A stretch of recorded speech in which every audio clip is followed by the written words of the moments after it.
You're watching Forget Being Cool. Let me tell you something, John.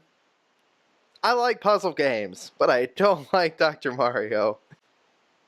Are we recording right now? It's time for the button discussion.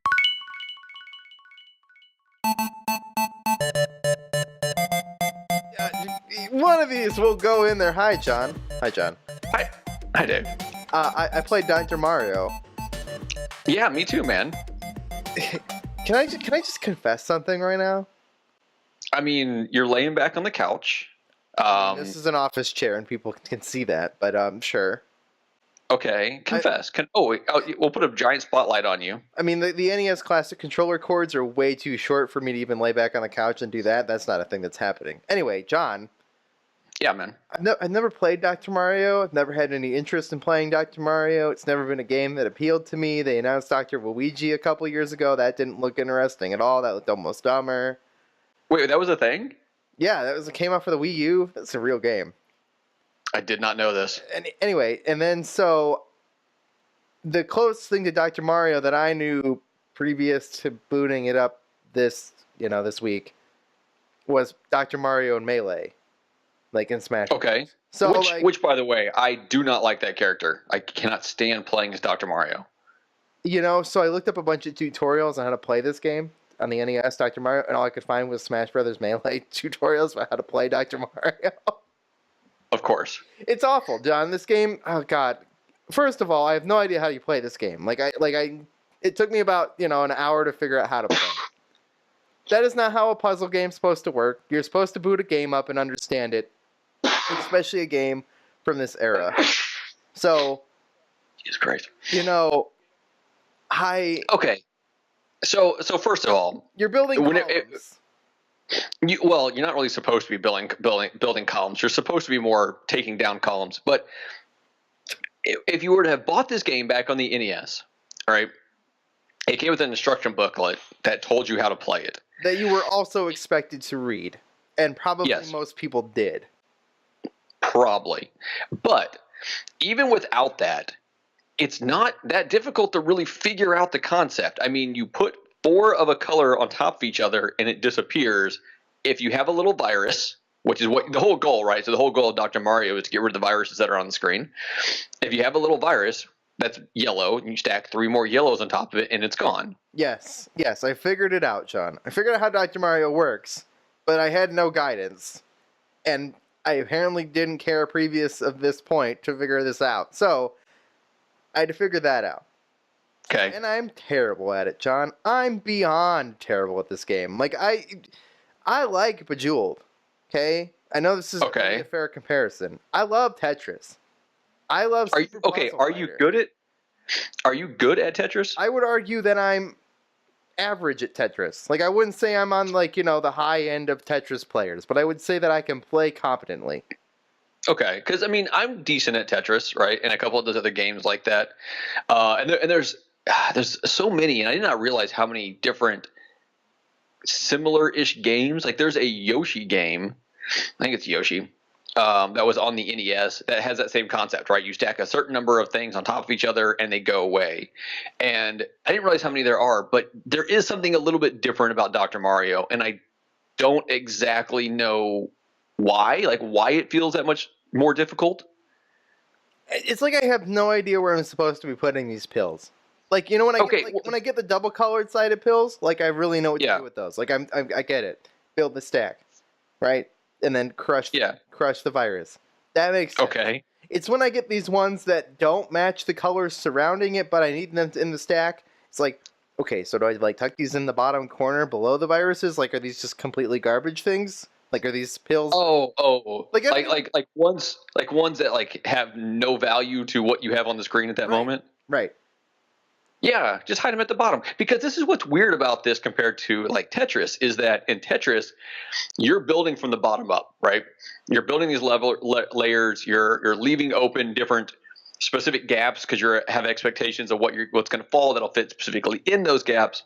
Right. This one, you're trying to kill viruses, and they're just up there. they're on these, I don't know if they're on platforms or if they're just floating. I don't remember at this exact moment, but like they're not just sitting on the ground. They're in the middle of the screen. So trying to stack on top of them, you're that much closer to death, right? Like these viruses are going to kill you. Right. As you get higher up difficulties, they get higher and higher up. And they're like, I don't even know how I fit 4 things above that thing. Like, is that even really 4 spaces? Sometimes I'm not even really sure how much room I have between things. I keep building these like layers where like I'll put like a pill and I'll slide a pill in, and then like sometimes it falls down, right? Like once it breaks, but it doesn't fall down. So now you've got like this like gaping, like gaping slide thing out to the side. Like it's awful, John. Like it's like I don't even know where to compute. Like I completely lost it on Dr. Mario. I'm like, this is not fair. This is completely not fair. And then you resort to that thing that you did when you were like 6 in Tetris, where you're like, I don't get it. Drop, drop, drop, drop, drop, drop, drop, drop, drop. And you're like, I don't get it. It's awful, John. And so there's people who tell me they play this game like hardcore, like they've got high scores, and I'm like, wait a second. There's like a scoring. Like all I'm concerned about is getting to the next level.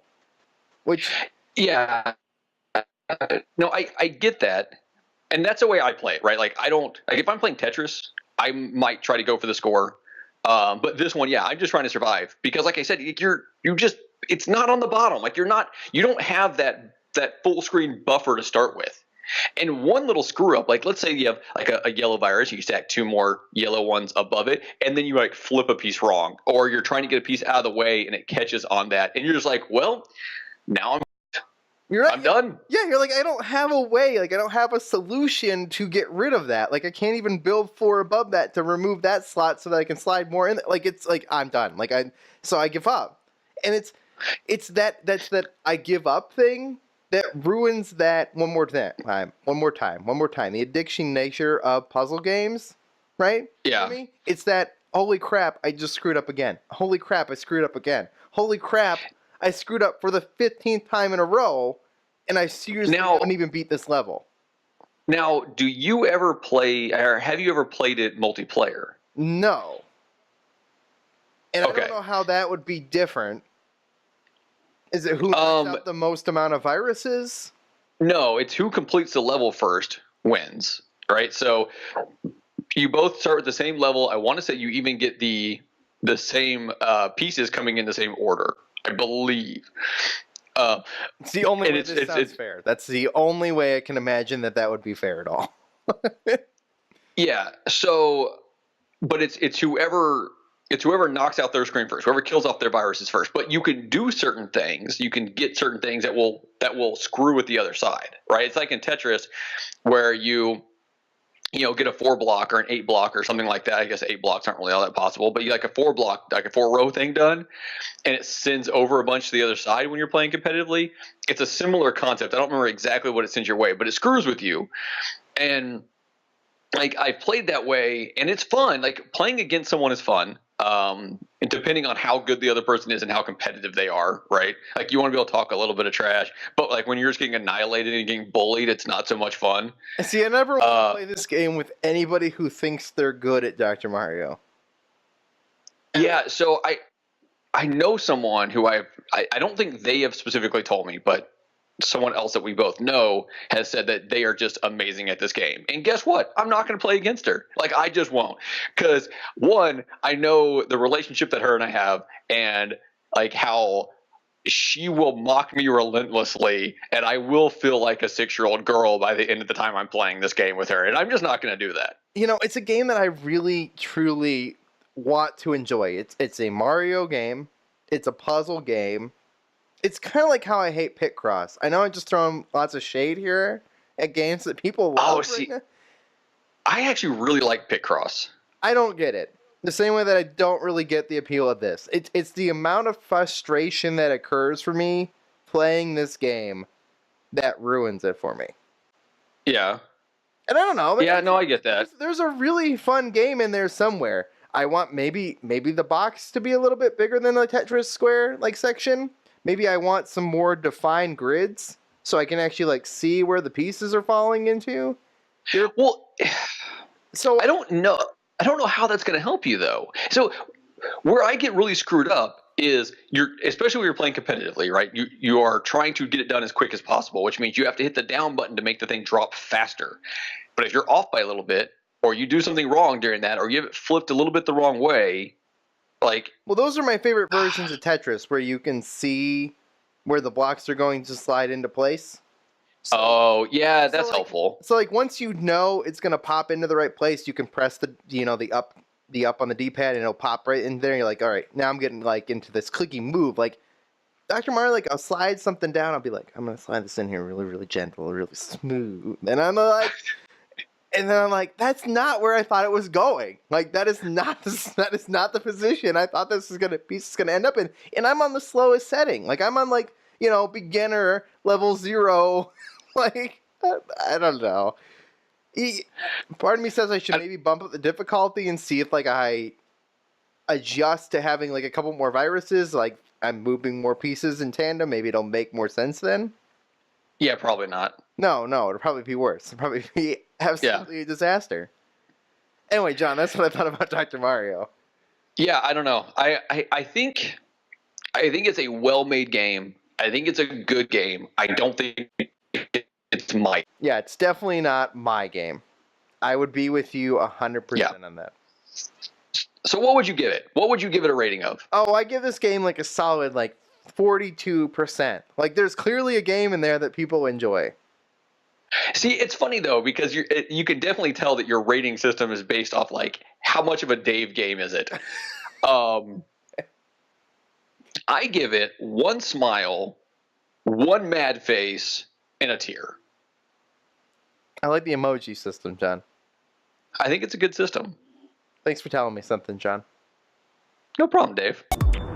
For more great discussions, hit that subscribe button or visit forgetbeingcool.com. Let me tell you something, Dave. Dr. Mario will give you a little blue pill that'll make you grow bigger and bigger. Let me tell you something, Dave. Dr. Mario knows how to get rid of your viruses. Now, that one was really dumb. Let me tell you something, Dave. Dr. Mario prescribes these pills, but if you don't take them correctly, you die. Now, that one was really dumb. Let me tell you something, Dave. I really, really suck at Dr. Mario. Now, that one was really dumb.